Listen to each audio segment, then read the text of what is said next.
Let us not forget everything that happens. It's by the will of Allah. Holy will. It's time to unite and stand, and we will be the best amongst men. It's not time to be extreme or do the unthinkable, but to stand together as one. Tune into Sunnah followers, stream it every day, various platforms. Trust me, you'll find a way. Sunnah followers. Assalamu alaikum, new class alert. Join us every Saturday and Sunday at 9 p.m. Central for the Articles of Belief by Muhammad S. Adli, right here on Sunnah Followers. Reaffirms what we've discussed about the Articles of Belief. Again, we can never emphasize enough of Aqidah, because that's what has to be correct in order for your good deeds to even be accepted by Allah. So it's all about assuring that as Muslims that our belief system is correct. So that's why here at Sunnah Followers, we put lots of emphasis on Aqidah. We have different classes. You have Dr. Ibrahim Jamali doing an intensive Islamic studies class on Aqidah. Then you have my regular 6 o'clock class based on the book of Kareem Abu Zaid's. And then you have this class here that's held every weekend based on the book written by Sheikh Muhammad Saeed Atli. Again, everyone here behind Sunnah Followers, we all want to emphasize your belief system. You have to check your iman on a regular basis to make sure it's correct, especially in this era in which we have all the Ruwaybidah, the social media influencers. I like to call them the Ruwaybidah that the Prophet Muhammad sallallahu alaihi wasallam warned about. And who are they? They are the most ignorant people when it comes to this religion. They don't know the basics. They don't understand what the lawful or the unlawful is. They know nothing about the Prophet Muhammad and his companions. But they have a lot to say about what's happening in the world. They engage in politics and they have political agendas, and they're also deceitful liars. They lie on Allah. They lie on the Prophet sallallahu alaihi wasallam, but they're so gifted with the ability to articulate. They have beautiful accents, beautiful diction, and they can mesmerize you with their tongue, to the point that they'll have you thinking that if you twirl around in a circle, you really are getting close to Allah. They'll have you thinking that the companions were bad people. They'll have you thinking that our Prophet sallallahu alaihi wasallam raped women and married women without their divorce period being final, and all of that nonsense. Subhanallah. So it's very important, guys, in this day and age that we be mindful and careful of who and where we take our knowledge of Islam from. And that's why here at Sunnah Followers, everything that we teach, we base it on the Quran and the authentic hadiths, and not just that, but we also base it on the understanding that the Prophet Muhammad sallallahu alaihi wasallam and his companions had. If you guys paid attention today, and this is to my students, for those of you who were here for Dr. Ali's class on the science of hadith, did you guys hear how he answered that question? The question that was asked to him by the brother on the internet wanted to know. There's so many different opinions about whether or not we have to recite the Fatiha with the Imam. Did you guys notice how he answered? Do any of my students here, did any of you pay attention to how Dr. Ali answered that question? I want to know, did any of you hear how he answered it? I think he mentioned how just to be safe, you should recite, but you Wait, get the before imam he got to all of that, that's see, y'all got to hear the whole thing. Don't just censor. Did you guys hear how he answered that? Did y'all hear how he answered? You know, this is what we do. We censor. You know, as Muslims today, we censor the things that we shouldn't censor. When he was asked that question, he said, this is a very good question. He said, this is a question that many of the youth ask me. He said, well, the reason why so many of you will ask that question and you will get different answers is because of what? Why did he say? Can anybody remember? Why did he say that different people you ask will give you different answers? Can anybody remember? Why is it that way? That's what you shouldn't have missed. You shouldn't have censored that. What did he say? Can anybody remember? Why is it that if you were to ask one person, should I recite the Fatiha, they give you one answer. You go ask another person, they give you another answer, and another person, another answer. He explained why. Why? Why does that happen? Nobody remembers? I want y'all as students to stop censoring. When we have our lecturers in here teaching, you have to open up your mind. And this is what the Prophet told the companions. The difference between knowledge and understanding. You can tell if a person understands the deen. Because if a person understands, they can explain it. They can explain to you why, like he did. He said the reason why you get different answers is because it depends upon the mathab. Do you remember that now, Aya? The mathab that the people are following. And then he told you, those who follow Imam Hanafi, they believe this. Those who follow, and he told what Imam Hanafi's answer to that question is.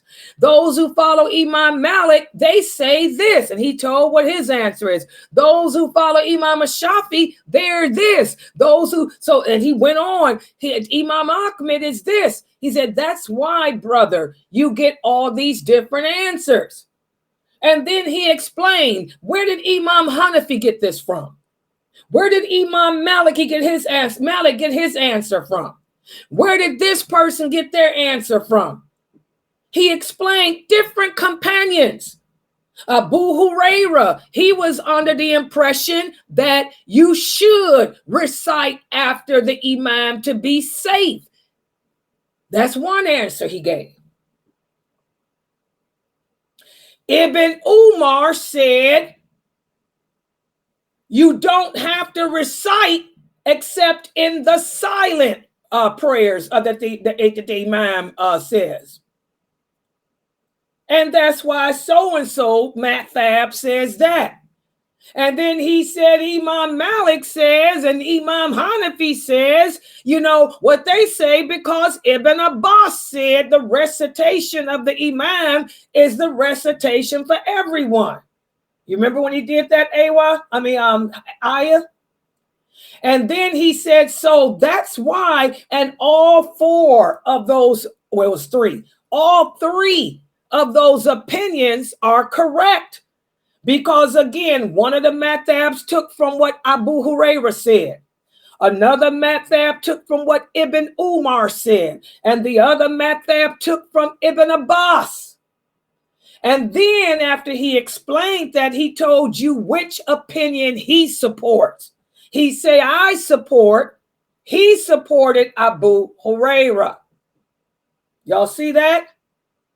But if you ask me, you ask Sheikh Morsi, we're going to give you the same answer Imam Hanafi and Malik gave. I'm going to tell you that I support Ibn Abbas. Why? Because when Ibn Abbas speaks, everybody go sit down. Okay, but still, like he said, if you choose to follow Abu Huraira, ain't nothing wrong with that, because he was an eminent companion. If you choose to follow Ibn Umar's view, ain't nothing wrong with that. So that's what he was saying. Stop making a big deal out of stuff like that. Did y'all understand his answer? Y'all got to listen to the whole thing. But that's where I teach you guys. You got to know the hierarchy. Who out trumps who? Abu Huraira was the one the Prophet made dua for, asking Allah to bless him with memory of everything he heard the Prophet say and do. Ibn Umar, the Prophet made dua for, asking Allah to give him an understanding of the Quran. Ibn Abbas, the Prophet made dua for him too, asking Allah to give him understanding of the Quran. So as you can see, all three of these companions, you can take from it in any one of them, because all three of them or the Prophet made dua for. So that's what he was saying. You'll get different answers, based on what madhab the people are following, and the madhab get those answers based on the companion. Okay, so I want y'all to pay attention, but a lot of Muslims don't know this type of stuff. A lot of Muslims, they just take their deen off the internet from people of today, because their sheikh said, because this media influencer said, because this brother who's famous said. But where's the brother who's famous getting his information from? Is that what Ibn Abbas said? And by the way, remember I told you guys that there's only several things? Brother Marard, remember I told you guys there's only several. There's only 4 things that the companions differed in. That's one. That's one. That's it. There's only 4 things the companions differed in. That's one of them. Okay? But I want you guys to understand, if a person is basing their information on what Allah said, what the Prophet said, and the companions like Dr. Ali did, we take from them. You guys understand? The answer he gave was beautiful. He broke it down, madhab, and where the madhab got it from, and it all traced back to the companions. If a person can do that, we take that. But many of you listen to these people on YouTube who don't give you no who, what, where, when, why. They just say yes, no, keep it moving. They don't trace it back to no companion. They don't trace it back to the Prophet. It's traced back to their famous sheikh of today, who don't count. Sorry. I'm sorry, y'all. People today don't count. Okay, so we have to be careful. We have to be careful who we take from. May Allah bless Dr. Ali. I love how he answered that question. He broke that down so well. I want y'all here every Saturday for that class. My students, he'll be doing that class on Saturdays at 11 a.m. I need y'all to be in here so y'all can learn. And you can't use the excuse, I don't understand him, because he speaks English. He's Arabic, but his English is perfect, because he was born in the USA like Layla Nashiba. Y'all got it? And he's Egyptian, like Layla Nashiba. Walk like an Egyptian. I keep telling you, all the Egyptians are the best people to learn from. Dr. Jamali's Egyptian too. He talks Gaza, but he's half Egyptian too. All right. So let's get started with this class here. I was waiting on the what they call him, the brother. You in here? Wait a minute. Hold on. Waiting for this brother to text me back. Go ahead. You in? Okay, you ready, little Ibrahim? Okay, little Ibrahim, he wanted us to hold the class for him because he had something to do. You took care of it? Okay. Don't text me no more, because my phone gets to beep and it makes me nervous. All right, so let's get started. Inna alhamdulillah, wa salat, wa salam Allah, wa rasulallah. We're studying from the book entitled The Articles of Belief by Sheikh Muhammad Saeed Atli. And today we'll be covering what it means to believe in the books of Allah. And there will be a quiz afterwards, Brother Little Ibrahim. Write down the answers. There will be a quiz after today's lecture. So I want y'all to pay attention. Let me put the PowerPoint up on the screen. Yeah. Okay, yeah, hold on. I got it. I try to be. Little Ibrahim, he says, Sister Layla, you're so nice. Yeah, I try to be all tough. The kids see through me. You know, it's your parents that think I'm so mean. The kids, they laugh at me. They don't think I'm mean. It's just, but your parents are the ones that's got the mental issues. He said, no, you're nice. Okay, hold on. Let me share this to my Zoomers first. Yeah, the Zoom people, they in here, Little Ibrahim. Yeah, hold on. First, let me do it this way for the Zoomers. Yeah. I'm glad that you take time away from that Twitch program. You kids love that Twitch and Trovo. Those gaming sites, man. Well, at least you make use of yours. You come in here and listen to Layla Nashiba. Okay, hold on. I'm trying to set up my PowerPoint because you got a quiz. I want this quiz to show. Hold on. Yeah, my anxiety. I'm trying. I know. I wish you could too. He said he wished he could help me. Oh, he's so sweet. Your mom should be really proud of you. I wished I had a son. I don't have any sons. Okay, here we go. Let me share to the PowerPoint. People on Zoom, are you guys on the PowerPoint too? I have y'all on it, right? Yeah, yes, because I am so tired. Y'all don't know how tired I am.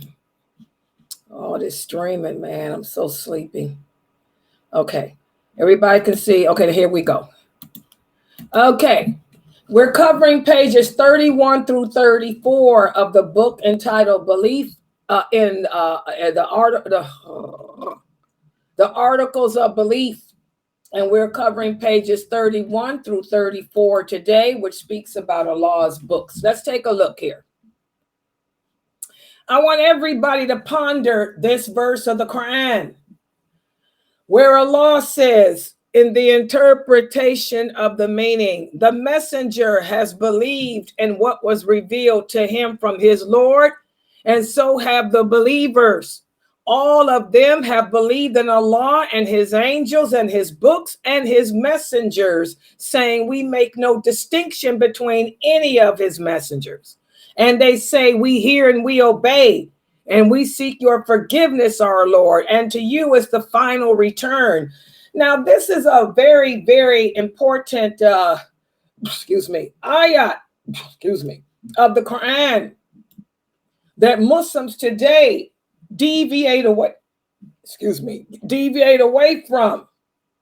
As Muslims, we're supposed to believe everything that Allah has commanded us to believe.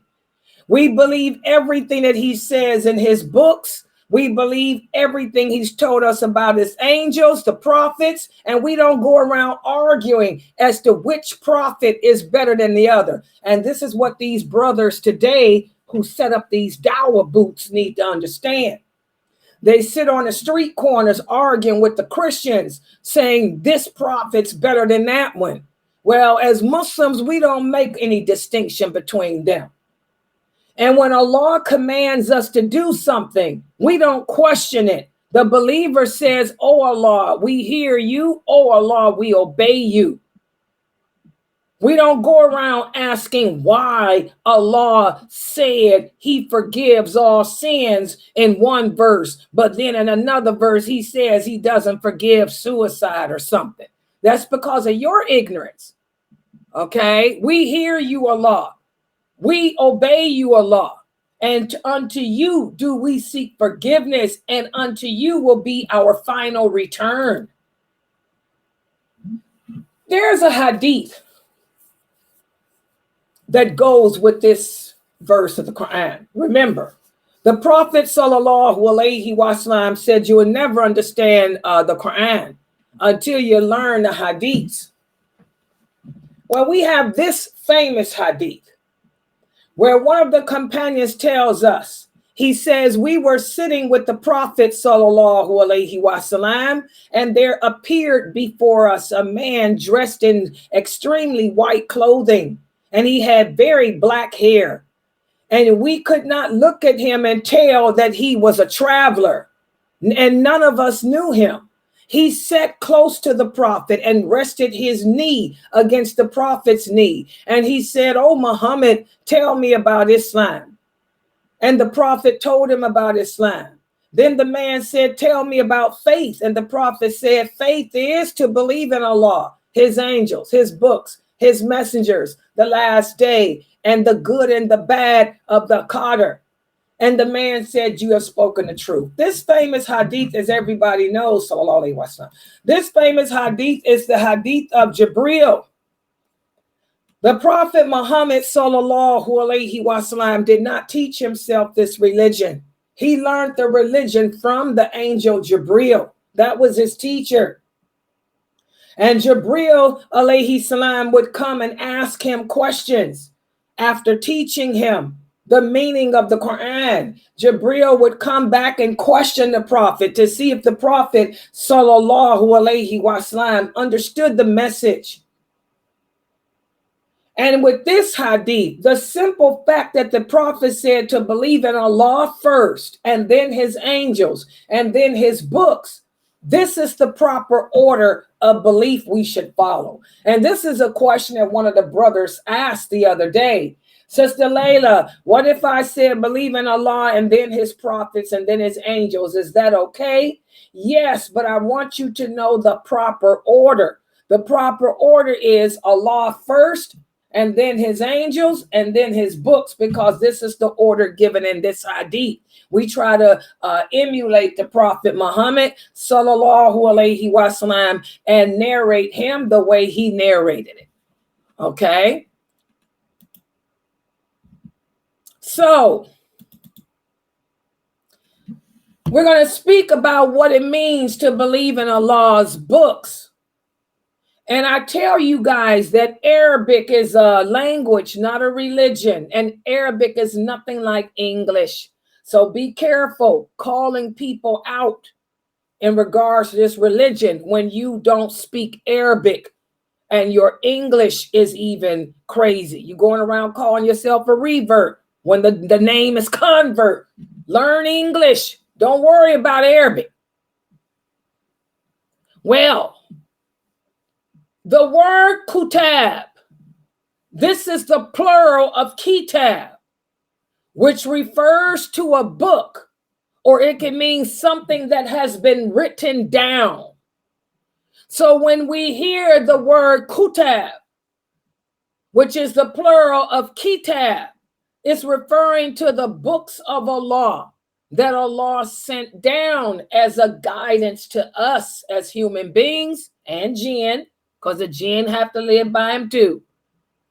And these books serve as a guide to how we can live in this world and achieve success here and in the hereafter. And Allah sent his books down. He sent them to messengers who he selected from mankind.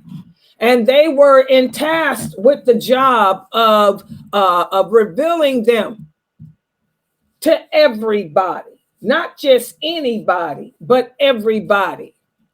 And when Allah chose his messengers, not only were there messengers from amongst the humans, but there are messengers from amongst the angels too, who Allah chose to communicate and convey the truth. Just like Harut and Marut, they were angels and they were also messengers of Allah. Remember, after Allah destroyed the people of Sodom, he sent the two twins, Harut and Marut, to teach the people the men and women how to live together as husband and wife. They were messengers. So messengers, Allah sent some angels as messengers and also some humans. Okay? And Allah sent many books too. We have to believe that those books that were sent as a remedy for our social and economic problems, and also they were sent to revive and awaken our fitra and help us to attain success in this world and the hereafter. We have to believe all this. And when we talk about believing in the books of Allah, believing in Allah's books has 4 components. Number 1, we have to believe that every book that Allah sent came from him. Not man, not the sun, not the moon, him.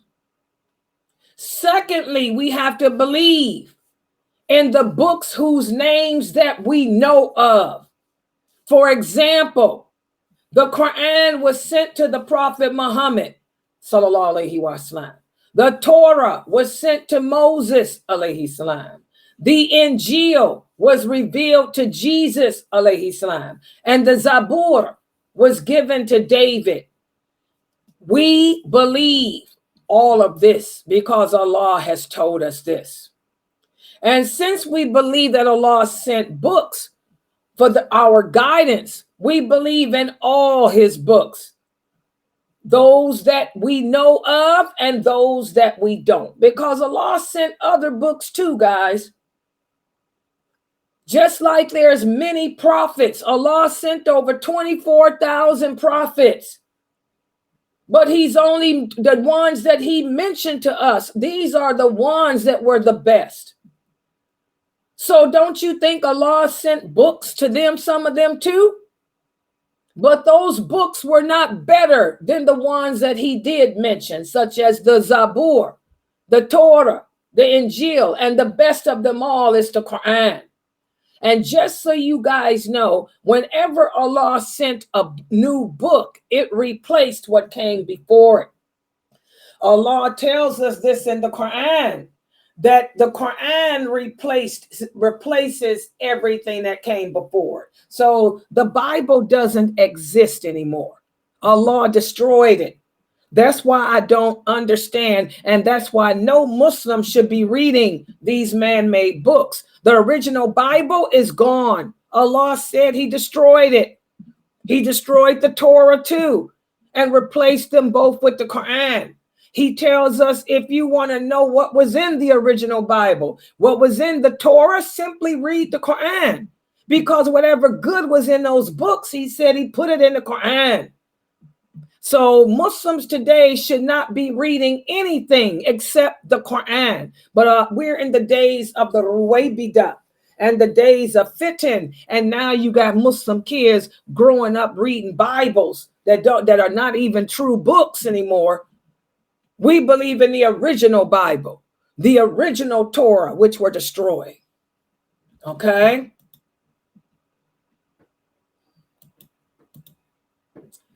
So Allah has named these books I just mentioned and gave them to certain messengers. And the ones that he named, we must know those books' name. And we must know the messengers that they were given to. And we don't just pass it over as nothing. We cannot say, okay, Allah gave David a book. What's the big deal? The big deal is that that book came from Allah. And whatever good was in it is in the Quran. So we reverence that. We believe in that. Each book had a name. Each book was associated with a specific messenger. And Allah, again, did not tell us the names of every book he gave, nor does he tell us the name of every single messenger. But the bottom line is we believe in them all, even though we don't know their names. Everybody understand that? And also something to understand, it's not your job or my job to go and try to find these books. It's not your job to get on Google and shake Google and Wikipedia and try to figure out what other books Allah sent. That's not important. Allah doesn't tell you to try to figure it out because, like he said, they don't exist no more. They were all replaced by the Quran. The only book you have to learn and know is the Quran. That's it. Whatever good was in his other books is in the Quran. But this is how Shaitan dupes us. He'll make us go trying to research things that will take us away from Allah, rather than research that which brings us close to him. Just like when it comes to the prophets of Allah. How many of you have heard that Muslims say that Buddha was a prophet? There is nothing in the Quran, nothing in the authentic hadith that mentions anything about a prophet named Buddha. So we don't go around saying stuff like that. You can't go around making up your own laws, your own rules, your own prophets, your own books. We believe only in what Allah has mentioned. If Allah didn't mention the book, we don't accept it. If Allah didn't mention somebody as a prophet, we don't go around saying he's one. So be careful of that. That's the second thing that we have to believe when it comes to law books. And the third thing is we have to attest to the authentic information Allah's books contain. In other words, you can't pick and choose what parts of the Quran to accept and what parts of the Quran to not accept. We believe everything that Allah has told us in the Quran. We believe and trust everything. For example, in the story of Yusuf, alayhi salam, Allah reveals to us that his father went blind. And years later, Yusuf had his shirt placed over his father's face, and his father was able to see again. You have to believe that. Even though you cannot imagine how a blind man can be made to see again, you still have to accept that. You can't pick and choose and say science doesn't support that. We have to believe everything Allah has told us in that Quran. Listen to what Allah says in the interpretation, the meaning. And we have sent to you, O Muhammad, the book in truth, confirming what came before it and as a criterion over it. This is the dalil. That if you want to know what was in the Bible, if you want to know what was in the Torah, if you want to know what was in any of the other books that Allah sent, just read the Quran. It's there. It's there. The other books don't exist, but it's whatever was in them that was good is right there. And so this also leads us to the fourth thing that we have to accept. And that is that in regards to Allah's books, some parts, some things Allah abrogated, and some things Allah didn't abrogate. We have to accept and submit to them, whether you understand the reason behind the abrogation or not. The same with the hadiths. There were some hadiths, they are authentic, but they've been abrogated. Okay, we have to accept what was abrogated and what wasn't, even though you don't have the wisdom as to why. I'll give you an example. In the beginning of Islam, in the beginning of the prophet's prophethood, he told the Arabs, he forbade the Arabs from eating or drinking while standing. He said, we cannot eat and we cannot drink standing up. But then later he abrogated or canceled that hadith. He said, I used to forbid you from eating or drinking standing up, but now you can. Okay. Another example, in the beginning, when the prophet migrated to Medina, he forbade the Muslims from fasting on Saturday and Sunday. But then later, when the Jews broke their treaty, the prophet said, I forbade you from fasting on Saturday and Sunday, but now you can if you want. So that hadith is authentic, but it's been abrogated. We simply accept the abrogations of Allah. We accept the abrogations from our prophet and don't sit there and try to figure out why. Everybody understand that? Listen to what Allah says in the interpretation of the meaning. So you have to believe that the books were revealed by Allah. This means, I thought I was getting ready to quote a Quran. That's the next one. Okay, so as Muslims, we have to believe that the books were revealed by Allah. That means we believe in the Quran, the Torah, the Injil, and all other books that Allah may have sent that he didn't mention. And we trust that any information that those books contain was from Allah, and that's it.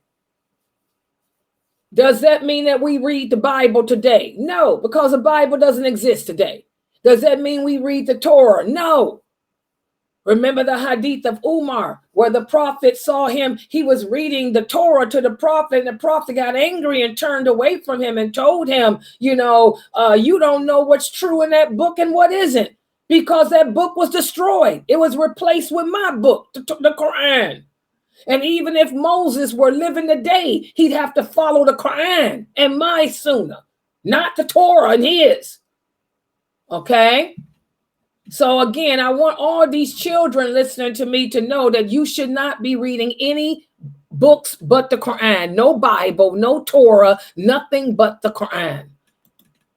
I've been Muslim all my life. I've never even looked at a Bible. I don't even know what a Bible contains. Maybe that's why I'm so strong in my faith. Okay?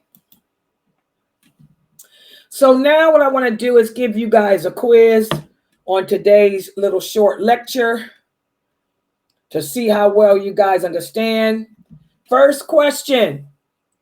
There are no books sent by Allah other than the 3 that we know of. Is this statement true or is this statement false? False. False. MashaAllah, this is false.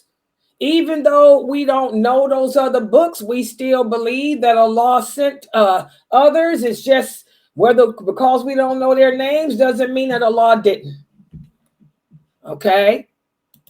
Next question. It is our job to try to figure out what those other books were and where they are. Is that true or false? False. False. Good job. This is false. Don't you be one of these idiots on social media in Wikipedia trying to figure out the book of the Sabians. How many of y'all know Muslims that do that? Oh, this must be the original book of the Sabians. This must be this. Because even if you found such a book, it doesn't replace the Quran. What about this? Buddha was a prophet of Allah. True or false? False. Exactly. I don't want to hear none of my students going around making that ridiculous statement. If you can't back it up with evidence, don't you go around lying on Allah, because that's what you're doing. You're saying Allah made somebody a prophet. Where's your dalil? What about this? Some parts of the Quran we are allowed to refute, or that means disagree with. Is that true or false? False. False. MashaAllah, this is false. We accept everything about that the Quran says. We don't pick and choose what verses. You don't do like a lot of these Mu'tazila that you listen to on YouTube, these women telling you that the verses of hijab don't exist. How many of you heard that? Nowhere does the Lord say a woman has to cover her hair. You're a liar. Get out of here. Nowhere does the Lord say this. You're going to pick and choose what you want to accept. We accept everything that Allah says. We don't pick and choose.